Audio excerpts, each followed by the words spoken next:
poker's legendary champions, next generation stars, and tireless ambassadors of the game, sharing their wisdom and guiding your journey to high achievement on the green felt. This is Chasing Poker Greatness with your host, Brad Wilson. Welcome, my friend, to another episode of the Chasing Poker Greatness podcast. As always, this is your host, the founder of ChasingPokerGreatness.com, Coach Brad Wilson, and today's guest on CPG is longtime online and live cash game crusher, Igor Ioffe. Like many world-class cash game players around the world, Igor has flown under the radar in the poker world for a couple of decades. These are the type of guests I absolutely love having on CPG, because they're human beings after my own heart. All they want to do is compete at a high level on the tables, maximize their hourly rate, cash out, and go home. Prestige and validation from the poker community at large is basically a non-factor. And what ends up happening, as in the case of today's guest, Igor Ioffe, is that they're able to reduce the external noise, develop a streamlined process for improvement with an end goal of maximizing their poker ability, and over time, they develop into a poker monster. This may sound funny coming from someone with a podcast called Chasing Poker Greatness, but to me, poker greatness and anonymity are not mutually exclusive. For another real-world example, you only have to look at VeniVidi from the Galfond challenge. With that said, in today's conversation with Igor Ioffe, you are going to learn a greatness bomb on the potential damage well-meaning poker teachers can cause to your results on the green felt, how Igor originally fell into the world of cards, what Igor believes are defining characteristics of winning poker players, and much, much more. And now, without any further ado, I bring to you a man you very much don't want to play poker against, high-level cash game crusher, Igor Ioffe.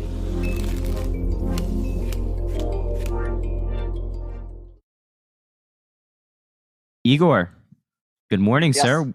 Welcome to Chasing Poker Greatness. How you doing? Good morning to you. Thank you very much. So typically on this show, the way we start out is by asking you about your story and your entry into poker. So we'll start out by how old are you so that we can, set the timeline.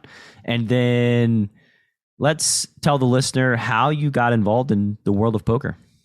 Okay, I'm 41 years old. And I got involved in the world of poker around when I was 18, 19. I was going to these charity, on the weekends they would have charity events that had Blackjack. So I would play Blackjack with my friends. They had horrible rules. Let's go back a little bit because so what about your entry into playing cards, right? Like what led you to playing Blackjack, just, deginning it up for fun? Well, I was playing. I was born in the Soviet Union, and chess was big there. My dad introduced me to chess when I was like around 4 or 5, and then I played chess. I played cards, dominoes, dice, a bunch of Russian games with my grandfather and uncle. So I always liked strategy games, and I always liked cards. Yeah, so and that's how I got introduced to cards. So you're in your family moved to the USA from the USSR? Yes, we immigrated in '89 when I was 10 years old to America. Cool. How and come? Actually, I got my first taste of gambling. We were 12. I was 12, and my dad worked for this company. And obviously, we were poor. We were only in America a year, and it was a Caribbean cruise for a Christmas that they took the whole family. And I went on a cruise with my mom and my dad. And, I was bored. I had nothing to do. I was there by myself, the only kid. And they had casinos. They had a casino on the cruise. And outside the casino, they had slot machines. And I asked my mom for maybe like $2 in quarters. And I put the quarters in. And I don't know, after maybe like 3 or 4 quarters, I hit a jackpot for $500. My parents were ecstatic. So that was my first taste of gambling. And I was hooked after that. Yeah, I believe it. So you win your 500. What did your parents say when you hit the jackpot? They quickly confiscated the 500 and they told me good job. They were very happy. That helped the family out a lot. Yeah, well done, kid. Give me that money. We're gonna put it to good use. So after your entry into the world of gambling, tell me what came next. I mean, obviously that's a pretty significant moment to where it whets your appetite. Did you have any other encounters with gambling before you became like 18? When we were in high school, we would get together at my one of our friends' house, and we would play spades for money. We would play hearts. We would play like draw poker. I mean, there was a lot of cheating going on there. Like a ton of cheating. So we were playing for like $15-$20, but when you're in high school, that's a lot of money. So basically, with those same group of guys, we found those charity events. We found out that you can play like blackjack every weekend. Cool. Yeah, spades is actually how I got my start into the world of playing cards. Was just obsessively playing Yahoo Spades when I was like age 13 to like 18. And so I think there's a lot of parallels strategically from those other card games to poker. And so you start playing blackjack at these charity events. Why was this so appealing? Like, why did you want to go play blackjack at the charity events? Well, I was 18, and that's the only place I could gamble. So we would go, and I worked at a company. I did not go to college. After school, I started working in a computer company. I started from a regular warehouse guy. It was a family friend business, and then I worked all the way up to a salesperson. I was like became one of the top salespeople there when I was 18 or 19. So how did you progress so quickly? They hired me with the intention of moving me up. Okay. Like that was part of the plan. My uncle worked there. He was a salesperson. He was making good money. So that was my goal. Like I didn't know anything about computers, so they started me at the warehouse. I was unloading like monitors. Then they moved me to assembly. They taught me how to build computers, and then they moved me to I think after that I went to sales. Yes, that was before the internet though. Like right around the internet time, right before the internet. So like it was a lot of basically it was like mail order from the catalog. When you actually needed salespeople. You give away your age by talking about pre-internet stuff. Right. You and I. Where did your family locate when you came over from the USSR? Like I know that now I believe you live in Florida, right? No, I live in Cleveland, Ohio. Oh, you live in Cleveland, Ohio. Yeah. You must be referring to the guy to my friend who told me to come on. He lives in Florida. I live in Cleveland. I just assumed that y'all lived near each other, and that was how you met or connected. Well, he actually lived in Cleveland, and he moved to Florida. I gotcha. The Cleveland poker scene. I actually have 2 private coaching students who play poker in Cleveland very regularly. It's kind of bizarre to me how many high-level poker players live in Cleveland, Ohio. The live poker scene is not so much. We just have for no limit. We have a 2-5 game at the casino, maybe 5-10 runs sometimes, and PLO. Right now, you can play 5-10 at the casino and some bigger private games. So, like, if you want to play bigger games, you have to go private for the Cleveland poker scene. Yeah, I believe that. I mean, it's just interesting that there's like such a poker economy in Cleveland, Ohio. I would not have guessed that, I guess. Well, it's not a very good economy. It's not like I played everywhere else. It's not like Florida. It's not like Vegas or any other economy. So well, the economy for like low to mid stakes, like if you want to play 2-5, then yes, it's good. For anything higher, you have to go somewhere else. Yeah, I mean it's better than Atlanta, Georgia, right? Like I guess in Atlanta we do have a bunch of like high stakes private games, but I mean for the most part, it's everything is private, everything's underground. Very tough to really find anything. But yeah, so going back to your story, and you're in Cleveland, Ohio. These charities where you can go play blackjack. Tell me how that went with you and your friends. I would bring $100 with me, and usually it didn't go well because I didn't realize at the time the rules were horrible. We would push. You would lose on a push. So anything 17 through 20, you lose on a push. But the only thing that they gave you was blackjack. Instead of paying 3-2, paid 2-1. Wow, that seems like a really bad game.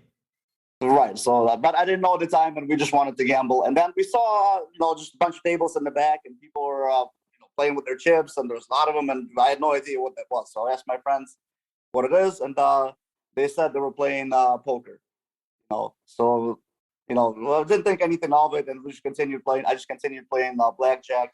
And then my two friends, I'll give them a shout out, Fred and Hussein. They don't really play poker. They have businesses, but they tried poker and they said, "Wow, we played poker and the game is amazing. We should switch to poker instead of blackjack." And I said, "Okay, fine." And so I had my $100, and they're literally on the way to the charity. They'll give me the rules, like a straight royal flush is the best end. Then the straight flush and blah blah blah, And then that's all I know. And I jump into this 3-6 limit game, and the game seemed crazy to me. It was like it was like capped 7-way on the flop, and then the flop was pre-flop and flop was capped. So it's like playing blackjack, $10 a hand. Now I see like pre-flop, there's like $100, $150 like in the pot with all these red chips. So I was like hooked instantly.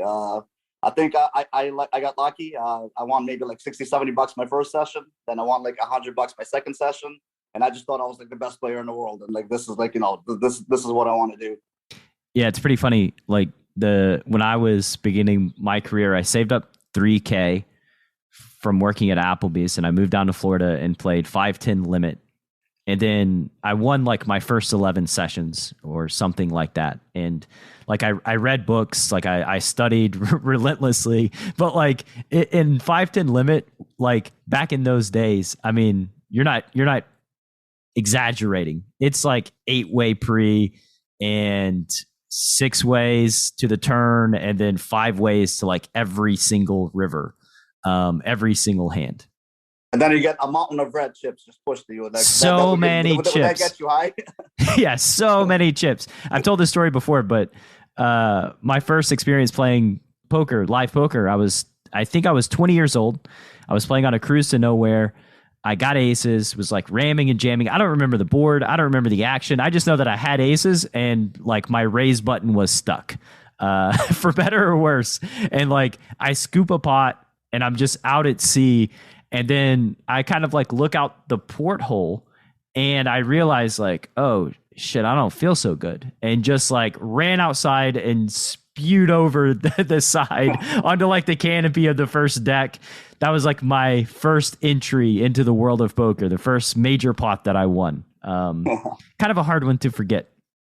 But yeah, so many chips, so many like $1 chips to stack up. That's what I remember the most. Right, it literally took you like 10 minutes to stack them up. Right, you've played like 4 hands in the time that you're stacking up all these chips from the pot you just won. Right, but then my honeymoon ended, and reality kicked in because I was horrible. I remember my friend that was giving me like coaching advice. He said, "Ace is a very powerful card. You cannot fold any ace pre-flop. Because if you make a pair, that's the best pair that you can make. So I would have like ace-7 offsuit would be capped to me. Flop would be like king jack 9. I would just like call all the way, like try to catch an ace." Like any runner that I would have, I would chase. I mean, probably was not a big mistake considering the butouts I was getting. Yeah, that's what's funny looking back on it. Is probably not like that big of a mistake considering you're getting 100-1 every single flop. Well, what happened after you learned that ace is the most powerful card, and then obviously there's some progression from there. I started losing, but I didn't want to lose. I started losing, and I was losing my pay. Not the whole paychecks, but I would lose like a portion of my paychecks every week. Sure. Going to these games, and then rounders came up, and that was amazing. Like I saw rounders, I'm like, wow, people can actually do this for a living. That's what I want to do. And so I started. I remember Mike. I think it was his name, right? Mike. Mike McD. He had books, and I'm like, there are poker books I can read. So I like searched the web. And I bought this limit poker book. And basically, like it told me, don't call pre-flop with jack 9 offsuit. Like 3 bet.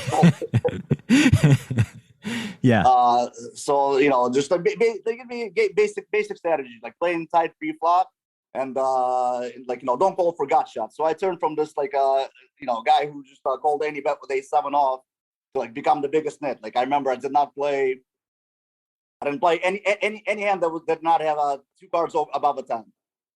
Like, it could be like 7-way, it would be limp to me, and the button, I would fold 8-9 suited just because it's like, I think that was wrong, Yeah, too much of an over. Not to chase gut shots. Like, I would have king queen, and flop would be jack 9-3, and I'm getting like 15-1 on the flop, and I'm like, oh, book says don't call gut shots, so I fold, and then the turn would be like a king, and like I would have won this spot like against ace jack, and I'm like, oh man. Yeah, it's a bit of an overcorrection, but probably okay for the time. It's better than the alternative. But yeah, just that being a super nit made me a small winner. So I started winning. yeah. I mean, I wasn't making a living, but I was winning maybe like just playing tight, being like a net, and winning like 500 a month or so. And then at that time, I quit working for the computer company that I was working for, and there was a big thing around Russian community. A lot of Russians own computer companies, like computer hardware, and we would go to trade shows all over Midwest, South sometimes. You just basically set up like a booth Friday to Sunday, and you sell computers and computer hardware.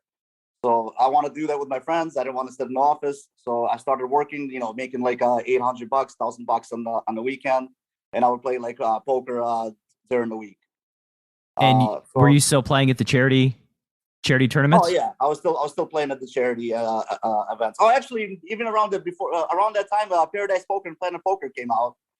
And not only did I play the charity, I played limit games on Paradise Poker. 5-10 limit was the best game. Yeah. I remember like sitting in my cubicle. That's when I decided to quit. I was sitting in my cubicle because sometimes I worked the second shift, which was 12 to 9, and everybody would leave at 6:30, and I'll be the only one. And let's just say not too many phone calls got picked up for sales. I was playing Paradise Poker, not picking up any phone calls, not making any sales. Yeah. Hold on, I got kings. I can't answer the phone. I gotta play this hand. That's exactly how it was.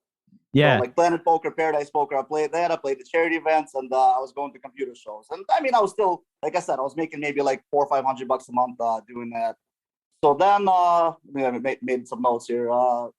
Then I went to the show. After working with friends, I decided that I want to go to shows for myself. So my friend owned a computer company. He gave me computer parts and hardware for cosign, meaning that he would give me his equipment, hardware. And whatever I sell. Whatever I don't sell, I can give back to them, and I don't have to pay for it. It's not a bad deal. So, right, it's a good deal. So I was doing that. When I did that, I had to set up a merchant account for accept credit cards. So I remember going to Huntington Bank, and I didn't know much about business, and the lady was asking me, how much do you anticipate to sell a week? So I said maybe about or a month. I said usually on shows you sell 25,000 a month. That's about 100,000. I need a merchant account for about 100,000 a month. Well, she took it upon herself. She didn't think I would get that much. I would get approved that much because I was like 24, 25. First business, no real collateral. So unknown to me, she put down that she put down that I'm gonna. She put me down for 20,000 a month. What does it mean for collateral and merchant accounts? Like this is the old days before Stripe and PayPal and the payment processors that are so readily available. So like, how did it work back then with merchant accounts? So basically, you get a credit card machine, okay, and then you need somebody who will accept the payments that the people will pay, and you just need someone who between the bank who be a middleman between the bank and you. So they would take all the payments and they would put the money into your bank, and for that you pay them like 2 or 3%. That's the 2 or 3% that Visa charges merchants. Sellers. That goes to them. They charge you for that. So it's like the carbon paper type situation where you just shoot over the credit card and it like makes the imprint, and then you send all that stuff to the merchant people in the middle, and then they process that to the bank. Correct. Yes, it was the carbon one. I had the carbon one, and I had the swipe one. I had both. Yeah. Cool. All right. Okay. So I actually didn't know how that used to work. What? I didn't know how that used to work. The credit card processing system of old. Okay. Yeah. So I did that. I went to 3 shows. Things were good. I was selling. I was making maybe like $1,500 a week for myself. And I remember going to a show in Minnesota. And we came to Minnesota, and actually the show was connected. It was like an expo center, but it was connected to Canterbury Park. I basically left the guys that I took with me, my employees. I told them to work by themselves, and I spent the whole weekend playing the 30-60. They're not even selling, just playing. That's how I did poker. I spent the whole weekend playing the 30-60 limit game at Canterbury Park. I lost 3,000. But we had a good show. I sold for like 35,000 that show, and after I paid my guys, I probably made 4,000 that weekend. So I was thinking, not bad. After like losing, I probably have 1,000. Yeah. So I get back to the office on Monday, and I check the bank account. It's not there. I check back on Tuesday. The money is not there. I call the merchant account and I ask them what is going on. And they said, well, we have to freeze your money because you were approved for $20,000 a month, and then you sold $35,000 in a week. So they're scared for fraud. So like we're gonna hold on to this money, and for the time frame, I don't know what they gave. Like we're gonna hold on for like half a year. Wow. Make sure there's no charge. Just make sure there's no chargebacks, right? Yeah, a Just year. make sure, because there's a lot of fraud going on. Like I go sell merchandise and I go back to Russia, and now they're stuck with like chargebacks. Sure. So they want to protect themselves from chargebacks. So now, I get back from the show, and the money's not there, and I have to pay for the merchandise that I sold, and I don't have any money to pay for it. So I used all my savings. Basically, I owed maybe $25,000. I used all my savings of $15,000, borrowed some money from my mom, and I paid. And but the guy was scared. He knew what's going on. He didn't want to give me any more equipment for cosign because he was worried that if I go out of business or something would happen, that he's not going to be able to recoup his money. Yeah, it's pretty reasonable, right? Because like you're frozen at the merchant account. So like, what can you do? Well, right. Yes, exactly. So I don't blame him one bit. Yeah. So that forced me okay, what am I gonna do now? That forced me to play professionally. So I had maybe about $4,000 or $5,000 left from borrowing money from my mom, and I started going just to charity rooms and playing. At that time I think it was already 2003, 2004, party poker. Party poker had the 30-60, the 15-30s, six max games, and they had it was before they even had no limit, I think, or maybe 1-2 no limit was the biggest games that they had there. I think they had some 25 cent or 25 NL at 50 big blind type no limit situation. Like the 30-60 was the big game that had 60 people on the wait list every day. I remember waking up at 4 a.m. and getting on the list for the 30-60 and going back to sleep and just hoping that I didn't oversleep my seat. Right. I remember those games on the wait list. And I didn't think I played much 30-60. I played a bunch of 15-30. Yeah. But anyways, it was very hard to play under pressure. And obviously I wasn't, I don't think I was a very good player at the time. Sure. So I lost the 5,000 quickly. And here I am. I'm dead broke. I'm actually getting evicted from my apartment because I can't pay the rent. I'm in debt. I owe my mom $20,000. I didn't have to pay it, but I didn't know at the time because I was not really good at business. I had a warehouse lease. So I owed $4,000 for the lease on my warehouse, and I owed still $3,000 because I leased my credit card machine. So now I'm 24. I don't have a college education, and I don't really have a career. I'm getting evicted from my apartment, and I'm just in a panic mode.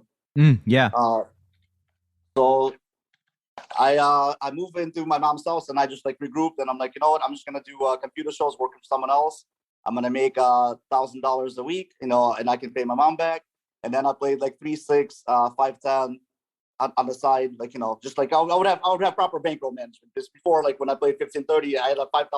I had $500 in my party poker account, and I would play 15-30. Sure, yeah. So I was all right, So basically, I was doing that for a couple of months. I was winning at 3-6 and 5-10, and I was basically, just paying my mom $400 here, $500 there. I paid for the warehouse. I paid for the credit card machine. So I was cutting my debt down. Mm-hmm. Then I took a trip. I was already halfway through paying the debt. From 30,000, I owed 15,000, and I had maybe 2,000-3,000, just to spend money. And I went to Vegas with my friends, and we played. I played in Vegas. We would party, and then I played. I think I started the session at 5 o'clock at night, 5 p.m. I started a 30-60 session, 30-60 limit session. And what happened to bankroll management? What? What happened to the bankroll management? So I knew even if I blow this 2,000, I can make 1,000 next week, right? Yeah, sure.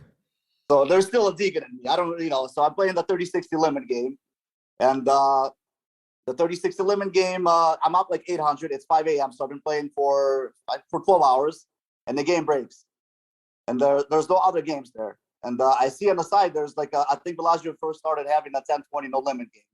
Basically, they wouldn't have any other game. There would be 10-20 no limit, no 1-2, no 2-5, just limit, and 10-20 no limit. Yeah, nice transition there. So I'm 36. I don't know the difference. I'm 30-60 limit, 10-20 no limit. Same thing probably. So I sit down. I'm up 800. I sit down I think with $1,000 or $1,500 and 10-20 no limit. And this is the hottest that I ran in my life. Like I should have been broke like many times, but like some miracles happen. So like, you know, I'm playing, I bring my stack up to like, you know, like 2,000-3,000. I double my stack. I get kings, and you know, this guy gets nines, and the flop game king nine something. You know, so I double up. I have like 6,000 now. So I continue playing. You know, I brought up my stack to like 7,000, and I got in. I had ace nine, and the flop came ace 9-8, and I got in on the flop the whole 7,000 against the super nit. Like, you know, like I don't know the stack depth. This is the first time playing no limit. I don't know big blinds. I don't know, like, you know, that like you have 400 pot control, anything. Just like I know I'm a limit player. I have top two. You know, ace 9-8. You just put as much money as possible, like, you know, on the flop, and it's right. So it turns out he had pocket eights, and I river an ace. So now like I double up, or I have like 12,000. So from 12,000, you know, like I'm feeling good. I'm bluffing some spots, and I bring my stack up. I don't remember what hands. I bring my stack up to like 18,000 now. Okay, then I get kings. That's another miracle that happened. Again, like, you know, keep in mind that I do not know anything about big blinds. All I know is I have kings. I have 18,000, and this guy that used to play there, I think his name was Grant. He literally just buy in for like 50,000. He was the original like pro at 1020. Yeah. And pre-flop, we get into the pre-flop. You know, I opened pre-flop. I think it was, I don't remember the size, but I assume I was opening to like 80 or 100 at the time. And he raised me to 400, and I re-raised him to 1,500. Now, if he would have went all in, I would have snap called him. You know, I just have kings. I don't know. Like, you know, I don't know. It's bad to get like 900 big blinds in pre-flop with kings. So a type player. He just calls me, and the flop comes ace high. Flop comes ace high. I check. He bets. I fold kings face up, and he shows me aces face up. Now, if the flop came low, if the ace was not on the flop, I still would have got all the money in. Yeah. So I should have been broke there. So I only lose like 1,500 in the hand where I should have lost 18,000. And then from there, you know, it's already. Then again, like, you know, I don't remember the hands, but I remember I had like I'm sitting on 21,000 somehow. And it's already. I started the session at 5 p.m. It's already like I've been playing for 36 hours, pretty much. Wow. And I remember I made a call on the river. Where I thought I had a straight, but I had like I called somebody on the river that went all in. I called him for 3,000. What I thought was a straight, but it turns out like I had a pair, and like, you know, like open ender on the river. It wasn't a straight. I told him with the third pair, but I was so tired, my eyes were bleeding. I was like, all right, that's time to go. So after winning that session, I was able to fully pay back, you know, my mom, and have some money left over. And that got me started. And I think the week after, I still wanted to play No Limit. No shit. So, right, like, you know, I never played Limit, so like, you know, the closest casino to us was Detroit. So I went to Detroit to play the 1020 No Limit game. And I brought like I had like 7,000. I had 7,000 after paying all my debts. Like, you know, I brought 5,000 with me to Detroit to play. That was next week to play the 1020 No Limit. I think I brought my stack up to 7,000 again. And I remember opening pocket deuces under the gun, and it was 3-bet by the button, and I called, and the flop came 10 Jack 7, and I checked, and the guy bets, and I remember thinking like. Like any like soul race, I'm like, you know what? Like back in the day, if you got 3-bet, it was only aces or kings, right? I'm like, this guy doesn't have 10s, jacks, or 7s. He doesn't have 8, 9. I can have all those hands. So like I raise him. He calls me. Turn is a 4, you know. So I'm gonna. That was a D-gen, so I continue my bluff. I don't know the size. I bet, and he calls me, and I remember thinking like, oh my god, like I worked so hard, I was gonna lose all my money on the stupid bluff because I already planned on bluffing the river, right? And the river is the deuce. So now I hit a set of the river. And I go all in, and the guy calls me, and I flip up. He's like, you have a set? I'm like, yeah. And I flip over, and I had deuces, and he just flipped out. I thought he was going to kill me. He like threw his chair on the floor. He ran all his friends, like pointing his fingers with me. And I'm thinking, oh my God, I still have to walk out here in the parking lot. This guy's going to kill me. I just beat him like that. So after that, now I have a $10,000 bankroll, and I quit going to shows, and I started playing. I started playing online.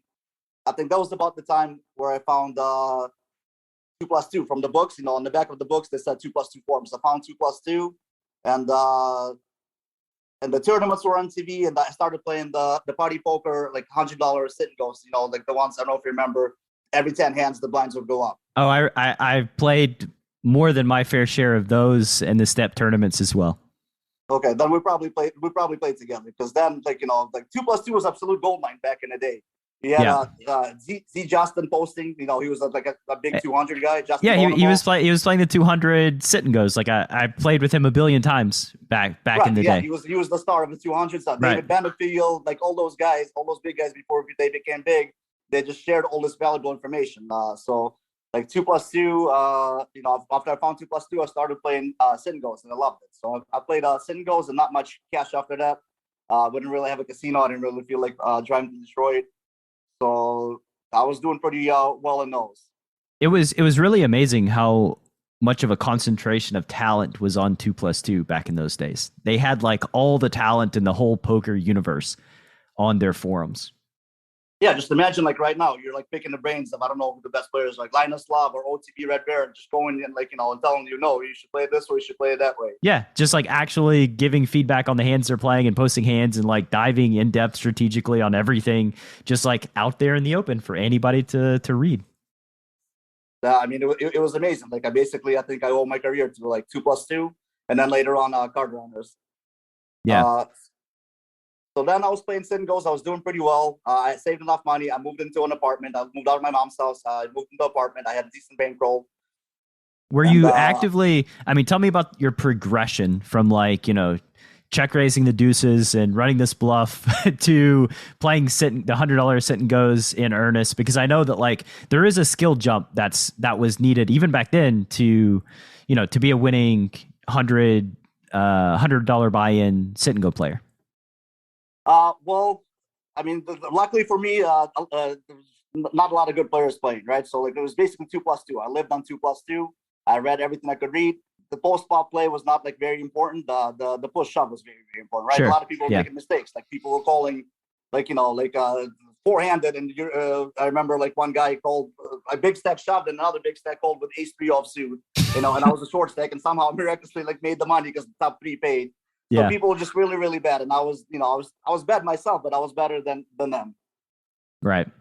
Yeah, not much ICM consider. Actually, there was a fair amount of ICM consideration, like as you started playing the better players, but the low people. In the 200s, I did not do well. I don't think I lost in 200s. I think I might have broke even in 200s, but the hundreds were are significantly easier than the 200s and goes. I see. I should have known this like 20 years ago. I would have been in business. Okay, so then from sit and goes, let me see. From the sit and goes, I was playing sit and goes, and I think I played like a private game. I didn't play limit much anymore. I just played sit and goes, and I played like a private house game. And I would play like a little no limit cash. I stopped playing limit altogether, and I would play no limit cash. But I was very bad. I would like make money in sit and goes, and I would lose it in I would lose like half of it in playing cash. Just like not understanding like anything, like any concept, like pod control, like like the BB, anything. Anything, basically anything. Yeah, I was bad. Like I was good. Like I was semi decent at push shove, but I was bad at at post flop play. I played basically the limit like how I would play limit. Right, which worked out the first time. What's that? Which worked out your first attempt at playing no limit, which probably but that was like extremely lucky. That was like getting struck by lightning. Exactly. Well, the chain of events that happened there. And sometimes I found card runners. Yeah. Okay. I found card runners, and that was like a whole new planet. Like there's like I remember two concepts: the C bet and raising when people dunked into you. That was like a whole new world. Wait a minute, like you mean I can bet like even if I don't hit, I can bet. So I just literally my C bet percentage was 100. Like I would have ace-3 diamonds, flop would be jack-9 8 spades, like C bet. Like doesn't matter. Like nothing else matters, just C bet. What's funny is just that's probably going to be profitable. Just having 100% C bet, like it's going to make money, even back then, just because of like defense frequencies and stuff like that. Well, it did. It printed money, and then other thing I learned from card runners was if somebody dunked into you, you just raise them. And if they call, you just like bet the turn and you shove the river. And that like I think printed even more money than the C bet. That was just like absolute like gold mine. Yeah, I mentioned on Twitter something a while back that was like, if I donked into somebody between the years of like 2005 to 2010, like I 100% had a set, whether it was like live or online. It was just like, if I donked into you, I have a set every single time, which is just kind of funny thinking back. Against you because I remember those guys and I was getting really pissed. Like, why would he lead a set? Yeah, that was the thought. Was like 2 times they would fold, like 90 times out of 100 they would fold, and then 10 times out of 100 they would have a set and they would fold. And then like I would just spew up with the hand. Like I don't even have a draw. Like any random hand I would just like didn't matter what I had. Yeah, I thought I was so clever because the thought was like, they'll think, why would I ever just lead into them with a set? And then they're just going to go crazy and give me their stack, which happened a shockingly high percentage of the time back then, too. Well, that is exactly what my thinking was, and you're absolutely right. It's funny. But when I started playing No Limit, I didn't start like many guys, like, depositing $50 and like playing like, like from 10 cent, 25 cent. I just started playing like bigger live games. I just went straight to 2-4. So I found card runners and I was playing on party poker, and sometimes I would jump into the 5-10 games against Blood, Sweat, Tears, Lola, I Tricked You, Empire Maker, and then I would lose there, but I would make money at 2-4 and 3-6. Blood, Sweat, Tears, fucking animal, original animal, like heads up, No Limit player, like just in boss beast. Yeah, he was him, Lolo, Tricked You, and I think some of the Spunkaddy were like top players at the time, so I had no chance against them. Yeah, but 2-4 and 3-6, like everyone was a fish, right? It just like there was not too many professional pokers, around that time. So that started my No Limit career, and I remember, I was already making good money, playing like 2-4, 3-6, and then I expanded to Poker Stars, and then Party Poker shut down, so I moved my money over, cashed out, and I moved my money. I was playing Poker Stars, Full Tilt, and some UB. And I remember on full tilt, I brought up my balance from like 2,000 deposit to like 25,000 in about a month. And all of a sudden one day I log in my account and my account is frozen. And so I emailed them and they told me that I'm associated with like some fraudulent account and they will not release my money. So that was like a big part of my bankroll. I started freaking out, and like turns out what happened, like I was playing this like home game, and the guy who ran the home game, he wasn't famous for like robbing poker sites. Like back in the day, like the way you would deposit is you would do a ACH from your checking account. So he would free roll him, like he would do ACH. The site would put the money in your account immediately, and he would play. If he won, he would cover the ACH, and if not, he wouldn't cover it, and that would bounce. So he was doing it himself, and then he was finding other people like to free roll the sites. And unknowingly to me, like while waiting in games, I was logging in and playing from that computer. Yeah. So they locked my Full Tilt account, and like I had to go on 2+2. I don't know if you remember FTP Doug. I don't know if you played on Full Tilt, but there was not really. It was basically one of the site representative on 2+2, and I had to like message him, and like other players stepped in. And said like we know this guy's been playing for a while. He plays on Stars. He plays on UB. He's not he's not a cheater. So they opened my account and they told me that if you ever log in from any other place besides your IP, your account is frozen, and like that's it. You're not going to get it open again.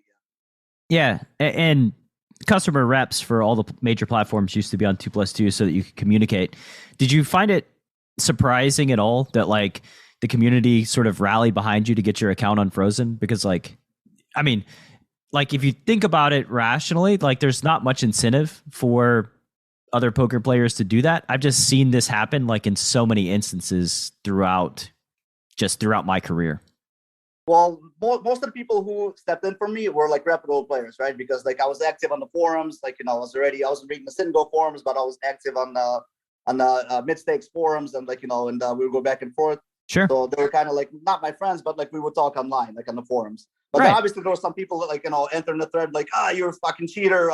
You deserve to get your money taken. That's what you get for logging in from other. Like obviously there was a lot of haters or like just taking other side. But most reputable players took my side, and yes, thankfully for that, my account was open.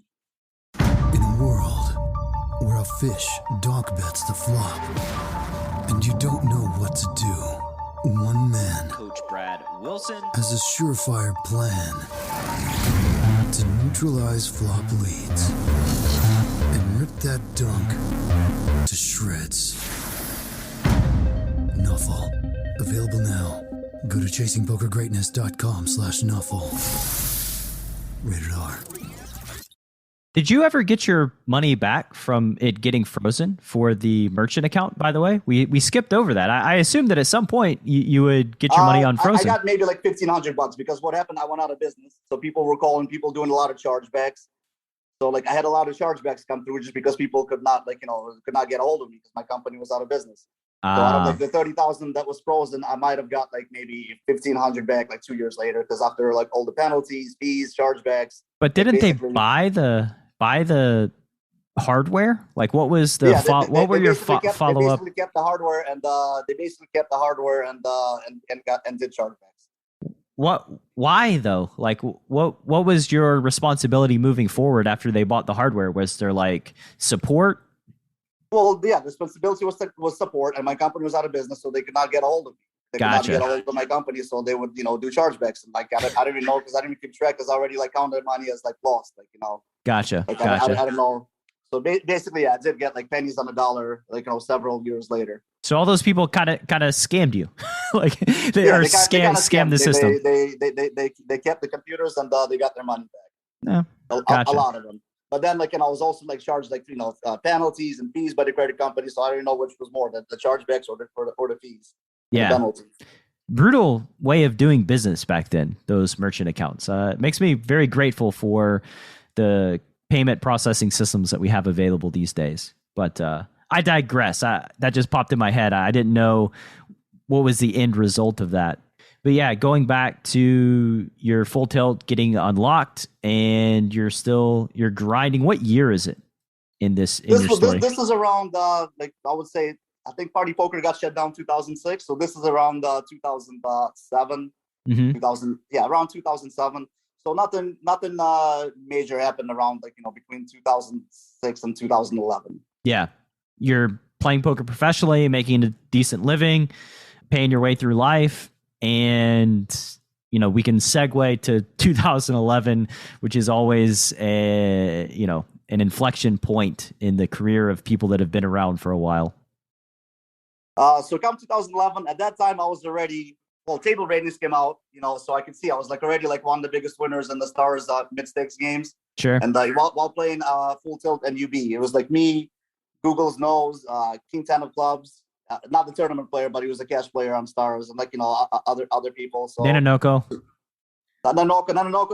yeah, he was playing every stakes. Him, basically, what happened? Now, I was doing very well for myself.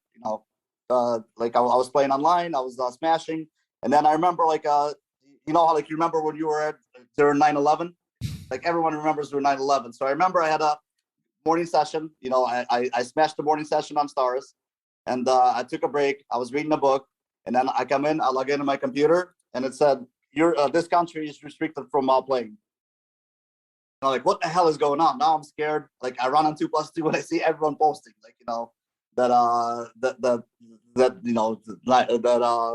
something's happened. Yeah. So I'm freaking out. I had 6 figures on every site. I don't know why. It was just stupid. Basically when I was young, I was stupid. I was playing 3-6, sometimes 5-10, and I dabbled in tournaments. And I kept, just because I didn't the pressure of playing with low bankroll, I just kept, I think I had 100,000 in all 3 sites. So now I have $320,000 locked, not knowing if I'm gonna get it back. Yeah, quite the sweat.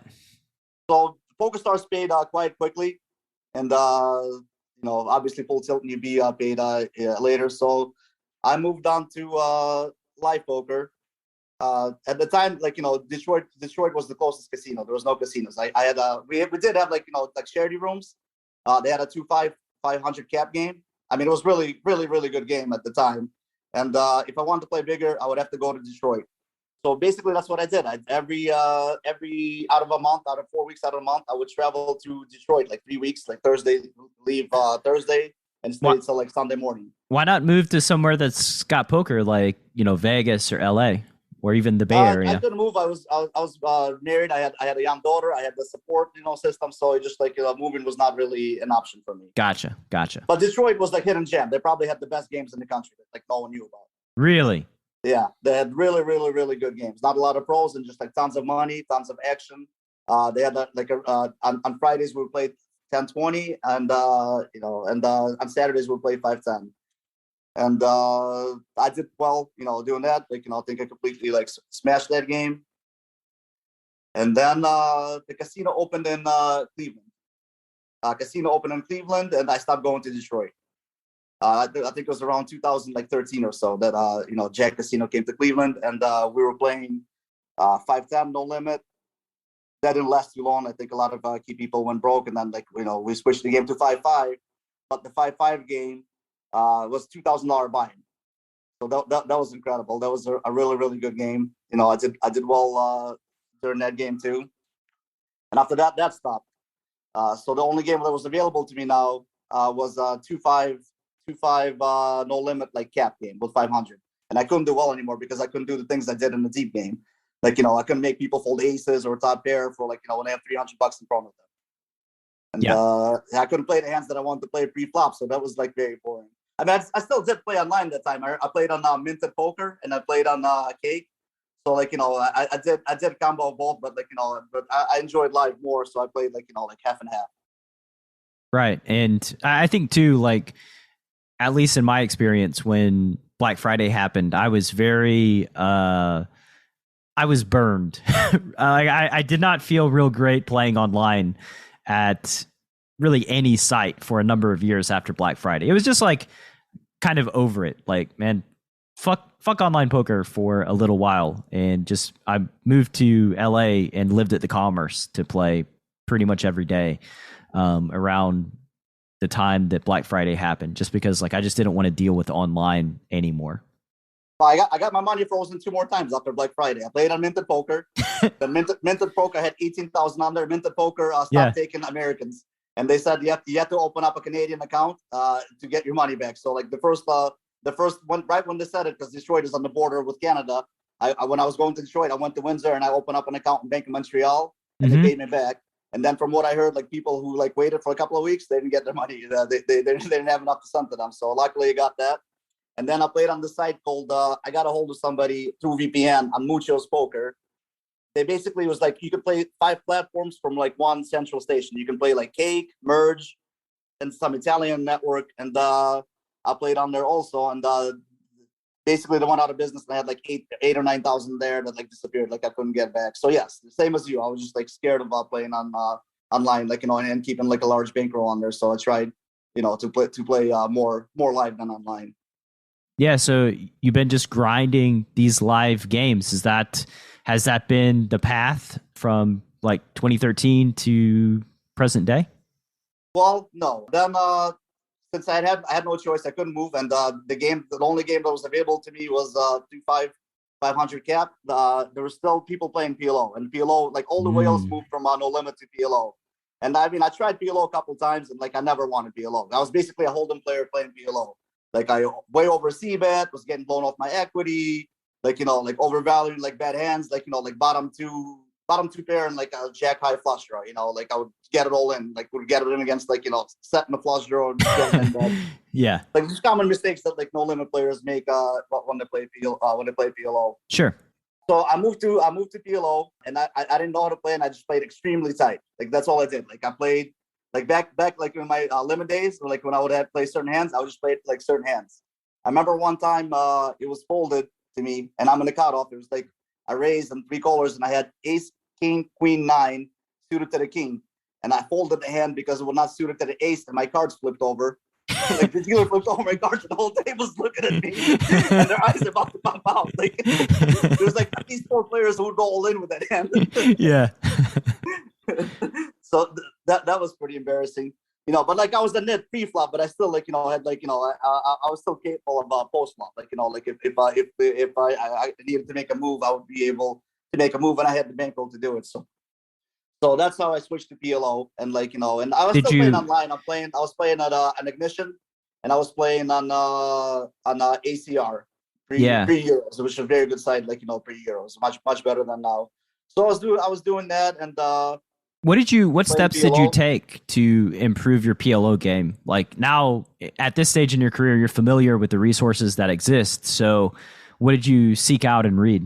Basically, I watched. I was a member at Run It Once, and I watched some of those videos. And my whole career, I basically learned poker just by learning, just by watching hands, learning, thinking, why is this guy doing that? Like, why is that guy doing? Like, what is he trying to accomplish? And just trying to break it down and just thinking about hands and just kind of learning on the fly. That's I learned PLO, and I was not even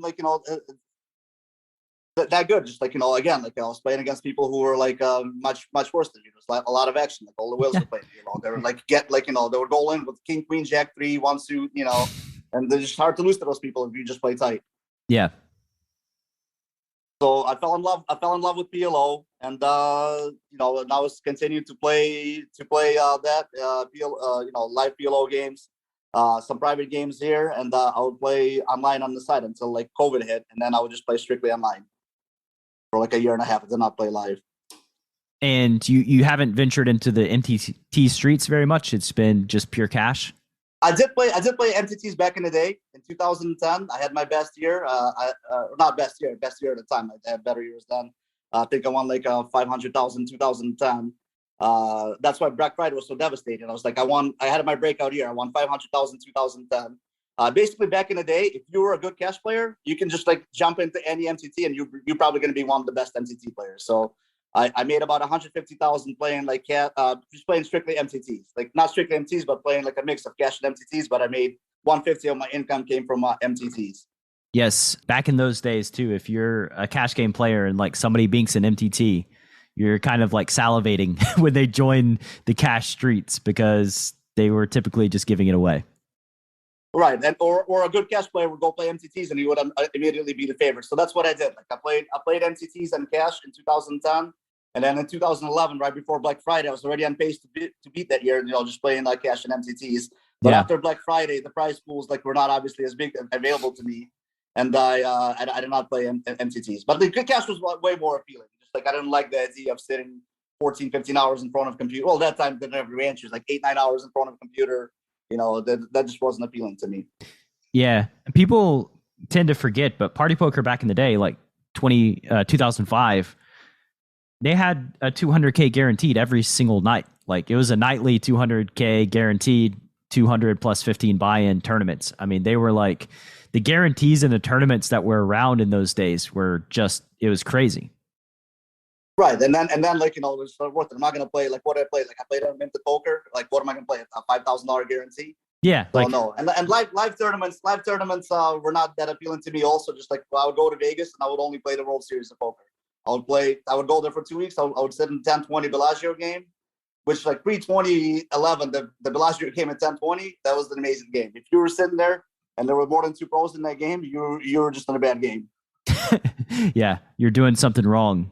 Tell me, when you transitioned back to online poker and throughout your whole journey here, what did you use to improve your game? What do you use these days? What's your process look like for studying growth with some of the tools that we have available in present day? Well, I bought a PS Solver and I didn't know how to use it. I paid somebody to show me. I ran some sims and I didn't like it. I don't know. It just it was I didn't like studying. I didn't know if I put the right inputs in. Yeah. So basically, I just learned by playing. I was able, I was sitting. I wasn't really game selecting. I was just sitting with good players, and just learning. Realizing when they do something or put me in a tough spot, I'll breaking down why this is a tough spot, what I can do to combat it. Just watching playing against good players. That's how I learned. Yeah, I mean, I think this is probably the path for most people that's journey is ours, right? Right. And it's not, I'm not saying it just, I have 2 kids. I have a teenager. I have a toddler. I have a wife who works during the day. I can only put maybe 30, 35 hours a week from poker. So for me, I think it's going to be more valuable to play those hours instead of playing 15 and studying 15, which is not even fun. Yeah, I agree. Like, I think just the word study for me is not very fun because it reminds me of school, which I hated school and didn't really enjoy studying back then either.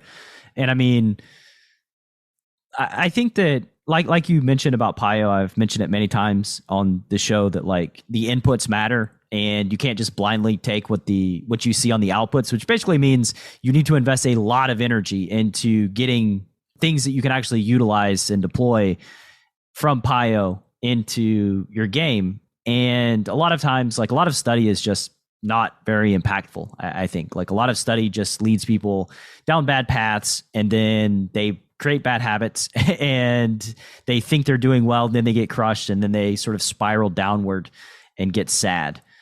So, and like the old guys like us, we just discuss poker with our friends or watch poker on TV. And if you think about poker at a high level, you can kind of reverse engineer like what better players are doing or what they must be thinking. We can make these assumptions and extract the principles from there and then sort of add those to our own games and upgrade our own thought processes.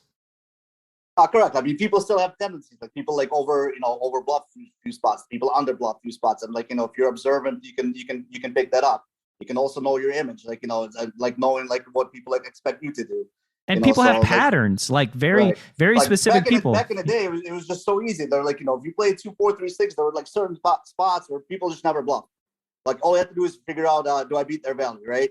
Yeah, or they have a c-bet size of like 30 and they have a c-bet size of like 55 and 30s when they're bluffing and 55s when they're stronger. So like you just raise the 30 and fold to the 55 unless you have a good hand and then you just start shoveling the chips in the middle versus the 55. Right. So like, back in the day it was easy. And also like not only did they have like certain actions that they took, which like knew what they were doing. Like if you're playing 2, 4, 3, 6 back in the day and somebody 3-bet you pre-flop, and they bet the flop, bet the turn, and they check the river, like they were folding, like 95% of the time they were just folding.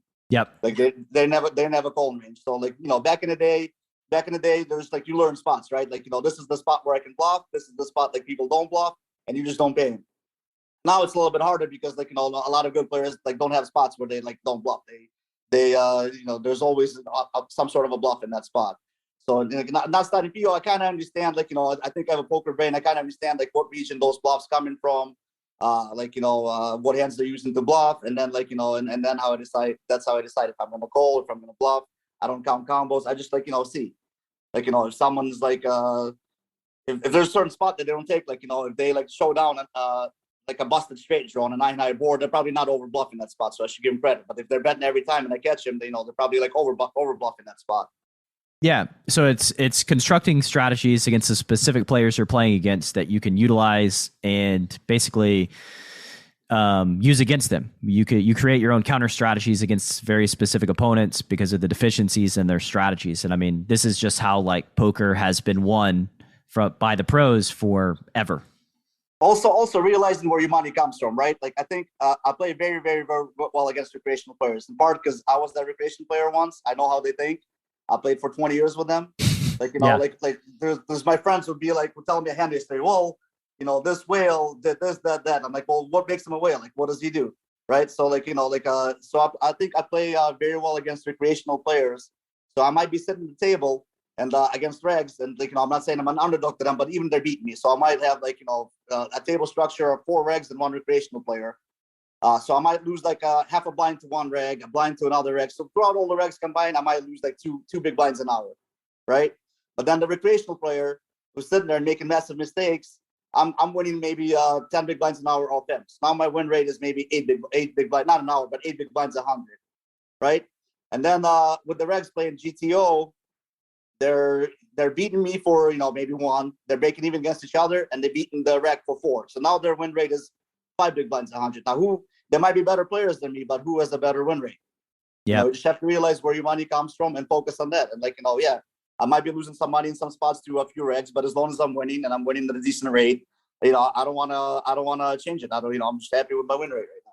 I mean, it's just so true in poker that like 80% of your winnings comes from 20% of the players that you play against, and those players are not the regs. They are not the good players. They are the weakest players in the pool. And as it relates to like the podcast, Chasing Poker Greatness, and then the courses that I make, they're all geared towards playing exploitatively versus the fish. because that's where most of the money is won. And to me, like, if you're on the path to being a winning poker player, understanding how to exploit fish maximally is like step number one in the journey, because like that's where the money comes from. That's where your win rate comes from. It doesn't matter how good you are at the end of the day. That's where the bulk of your winnings every single month comes from. So you need to know how to play very, very well against the weakest players in the pool.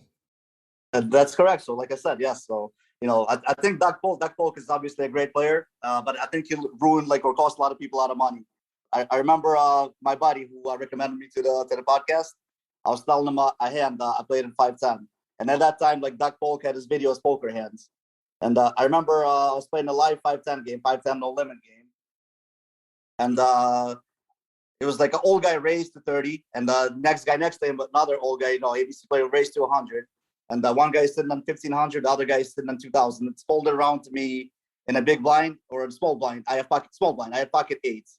And I call 100 because I know, the guy is aces. I hit an 8, I'm going to stack him. And if I don't, I'm just going to fold. So I call my 8s and the guy calls. And the flop came 8, 10, 4. So I dunk into the field. I bet, there's 400 in the pot. I bet, I just know they're never folding. So I bet 250. And the guy in the middle raises to 1,000. The other guy goes all in. I go all in, and we just got a 3-way all in the flop. So the guy in the middle had queens, the guy who rated 100 had ace, and I have eights. And the flop came, and the turn of the river came 9-jack, and I lose the hand. So I complained to my friend about losing the hand, right? Just like I'm not even asking for advice. Yeah. And he asked me, well, how are you balancing your bluffs on the flop? And I'm like, what do you mean? He's like, what bluffs do you have? And I'm like, what are you talking about?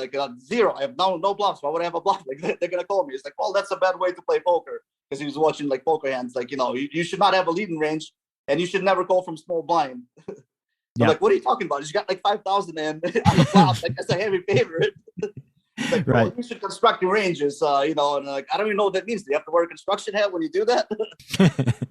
So it's right. People are focusing on flaying the GTO way or the proper way, that they're leaving a lot of money on the table where most of the time with the games they're playing, you don't need to study. And I think it's a misnomer too, that this, the word GTO, game theory optimal, right? If you were to plug in these two player profiles in that exact spot, knowing that you don't need a bluffing range because they just always have overpairs and they're never folding, and that's the spot, then the GTO strategy would be what you did, right? You wouldn't need a bluff because they always have aces and they're never folding. So there's no solver on the planet that would advocate for you bluffing there or having a lower equity hand when villain just is never folding and always getting the money in, right? And I think that's sort of the misconception as it relates to solvers and strategy construction is sometimes if the villain is never folding, you just don't fucking bluff. And that's the GTO response, because otherwise it's just futile, right? You're just torching money for no reason. Right. So that's why that's why I don't really study PO, because I think to beat high stakes you definitely have to study and you have to be really good and understand theory. I mean, I kind of do, but I can't understand the way obviously the computer does. But I'm not playing in 100 case against Alim, Servage, Chidwick, and I'm not playing in 25, 50, 50, 100 against Linus Love. I'm playing mainly my game now is 2-5 through 10-20 PLO both. I play no limit and PLO.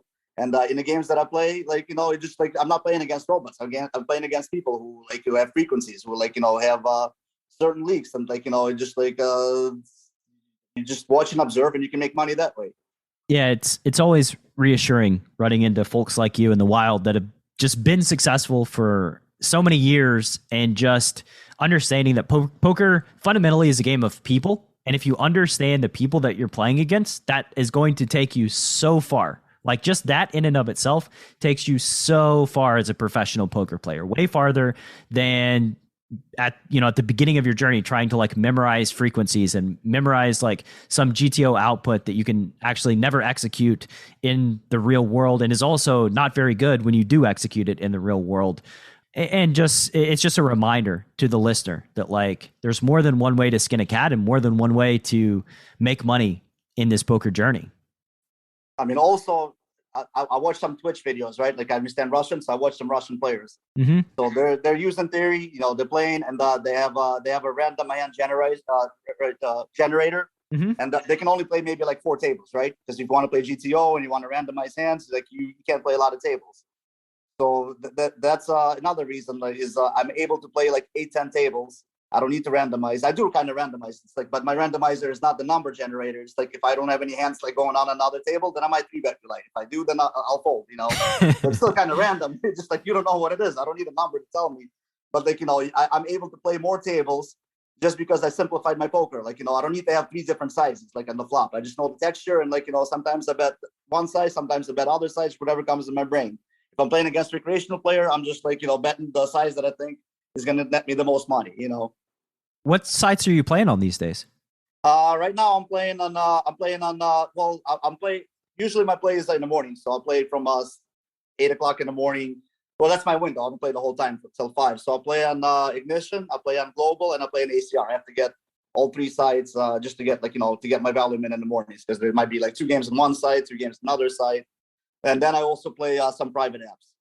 Nice. On private apps, I have bigger games available to me. I would play some 10, 20, 40 PLO, and if I can get in the game runs from overnight, which doesn't very often happen. So I'll play those 3 sites, and I'll play on PLO and private apps. So you're putting in quite a bit of volume these days, from 8 a.m. till 5 p.m. Well, I'm not playing all that time. It's just my window to play. Like, that's just a window. Okay. My kid goes to daycare. My wife's at work, and that's my time period. So like within that period, I go to the gym. I may give my teenager a ride here and there. So like play wise, I think I play maybe like 30 hours a week, actual play time. Cool. Yeah, that's pretty reasonable. I think 30 hours a week, especially you're playing 8 to 10 tables. That's still a lot of volume.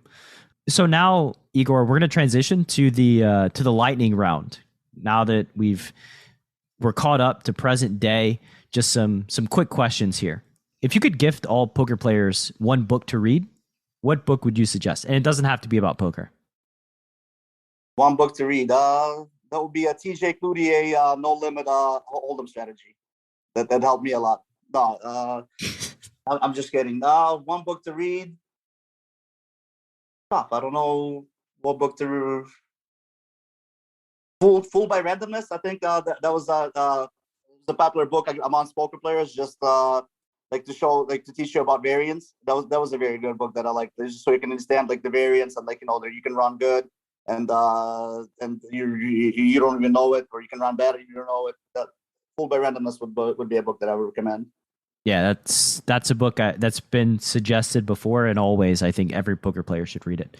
What's some common poker advice you hear, and we probably already covered this, that you completely disagree with? Oh, and I hear many people say it, even like especially live games and pros. I would rather play against good players than bad players. They're easier to read. They respect my raises. I always know what they have. And yes. I'm like, you don't know what you're talking about. And they always argue with me. Like, you know what? You want to play against good players? Go load up ACR at 8 a.m. in the morning. There'll be 4 Russians waiting for you. And go play them and tell me how you do. Yeah, best of luck, buddy. I think if you are inclined to say those words out loud while you're playing live poker and you're listening to this podcast right now, please don't say them out loud, because it will expose you to everybody that knows what's going on in the game, because you want to play against bad players. You do not want to play against good players. If you could erect a billboard every poker player's got to drive past on the way to the casino, what does your billboard say? Put your headphones down, put your phone down, and pay attention. Yeah. Be present. Why does being present and paying attention mean so much to you, Igor? Because you can just get so much. Live players they're basically so unbalanced that you can get so much information just by their bet sizes, by seeing showdowns. You can get their whole strategy by like watching one hand. So if you're on your phone and if you're like listening to music and you're not there, you're gonna miss a lot of tells. It's gonna cost you a big part of your win rate. Right. And just listen to what people say. Like, how many times you're in a hand and the guy would stack off and another guy would be like, oh, I can't believe you just stacked off with one pair. So right away, like, oh my God, like this guy just gave you such valuable information, which you won't get if you're wearing headphones. Like now, like if the guy has one, anytime he's capped to one pair, you can just literally put the chips and they'll never call you. Yes. That's and also when you start putting the chips in and they have one pair, they almost never raise either. So like basically if they always raise, they're like hands that are better than one pair at an earlier node. And so it's just like bet jam is just going to print money against that type of player. And you're right. Like the thing that great live poker players do is they construct opponent's strategy better than the opponents themselves construct their own strategy. So like, you know what people are doing better than they themselves know. And therein lies your ability to exploit. And you're able to do that by just paying attention and listening to what people say and seeing hands that go to showdown, or, you know, having your neighbor on your right or left flash you their cards before they fold. I mean, all of these little bits of information add up and make a dramatic impact to your hourly rate. I mean, you're absolutely correct. I mean, I always had a very big win rate in live poker, more than, like, you know, some people wouldn't believe, but I do have witnesses, and it's because I always like talk to people. I never had headphones, and I always pay attention. Like, you know, you can just like you said, like I know my opponent's strategy better than they know. Like I know like what they have or don't have by their actions, just because I'm able to watch showdowns. I'm listening to them speak, and like I know what they're saying, and I can process information like to my advantage. Yeah, and that is your gift, right? That's what has allowed you to be successful for this long period of time, is just understanding people and doing a real good job of knowing their strategy better than they themselves know it. You're 100% correct. Like poker is the people's game. Yes, you're not playing robots; you're playing people. Exactly. That's what also why, like back in the day, I would play cards. This happened. So talking about 2+2, I was friends with Vanessa Selbst. I traveled to Foxwoods. We played with each other, and she said something that was like really funny to me. It was like, whenever you're not in a pot with me and you're playing against somebody else, like I always know what you have, but whenever we're in a pot together, like I never know, right? And it's like, yeah, you know, but this is poker. Like it doesn't matter if everybody in the casino knows what you have. If the player that you're playing against in that moment has no idea, you just take the max exploit strategy, but then you have to protect yourself when you're playing against good players, which makes it, you know, more difficult for them to discern what you have. I'm very glad you said that, because I'm sure my friend who recommended me on this podcast is listening. And that's like one thing he tells me is like, I don't want to change my play. Like, you know, like when he plays, like he will bet his 1/3 against a recreational player. And like a lot of recreational players, they have a leak. They'll call flop, they call turn, they fold river. So like when you're betting small and flop and turn, and like you're just missing the value, because like, you know, because they're not gonna call you. And he said, well, I don't want to change my play because the regs are gonna know what I'm doing. And I said, well, are the regs in the pot? He goes, no. Like, well, then why do you care? Like if they're gonna know, like you're not gonna play that way against them. Like why do you care if they know like what hand you have against the reg? I could care less, you know. Yeah. You said exactly the same thing. Maybe I'll listen to you versus me. Like I've only been around for like 20 years, so you know I don't know what I'm talking about, but maybe I'll listen to you. Yeah, we'll see. We're supposed to start up private coaching soon, so we'll see how much he listens. Another thing that I'll just give away to the podcast listener for free right now is in private coaching sessions with my online players. One thing that I advocate them all the time is like, if there's 2 fish in the blinds and you're on the button, fucking open like 4 or 5x. Like it doesn't matter. Even if there's a reg in the small blind and you open 4x or 5x with the whale in the big blind, like what are they going to do about it? Even if they know what you're doing, like, are they going to attack you super wide? No, because like they know that they have to risk more money and they're out of position, and you have a stronger hand. But getting in those extra big blinds against a fish when the fish is out of position is very valuable downstream, and just snowballs into so much more EV that like, yeah, we can make this exploit. And like, it doesn't matter if everybody knows what you're doing. If the fish doesn't know, then do it, because it makes more money. And ultimately, at the end of the day, our job is to maximize our hourly rate while we're playing cards. 100%. Yes. Cool. So I hate when I do that. I just like I'll go on this tangent, then I'll just end it with like no segue for you to like pick up. You're just like, yes, I agree. And I'm like, well, that's what I said. Is it my turn now? Yeah. What's a project you're working on these days that's near and dear to your heart? You know what? I'm not really working on any projects. You know, I play poker. I have some real estate investments that I do passively with my friend. I invest in his company. You know, he flips houses. But you know, besides that, you know, I just don't really have anything that I'm working on. Raising children, right? That's a thing. That's a project. That's a project. Yeah, that's always that's the toughest project, raising children. Yeah, the ongoing, most difficult project. Igor, it's been great hearing your story, getting to know you on the podcast. Like, it's always great to see somebody whose path mirrors your own, especially like the cash game side of it, because those have always been the streets that I've been attracted to. And so final question, if anybody wants to connect with you, or if you don't want anybody to connect with you, that's fine too. But what's your social media handle for the Chasing Poker Greatness podcast listener? You can find me on Twitter. I don't really post much, but if you really want to, it's at Igor, I think _Ioffe. But yeah, mostly I like to stay private because I kind of look like a recreational player, and it's easier to get in some games that, guys with backpacks can get into. Yeah. I'm 100%. And I knew that before I asked that question, being like, to me, in my experience, like cash game players don't really chase the prestige in poker. I think that's more like the MTT players. So we like being under the radar and kind of just, going through life, paying our way through playing cards, and then nobody ever being none the wiser. Right. Yeah. I don't really care about fame, and just I started poker playing for money, and I still do. And I don't really care about anything else. Awesome, man. It's been great having you. Thank you for your time and your energy once again. Best of luck on the green felt. All right. Thank you. Good talking to you. Thanks for listening to Chasing Poker Greatness.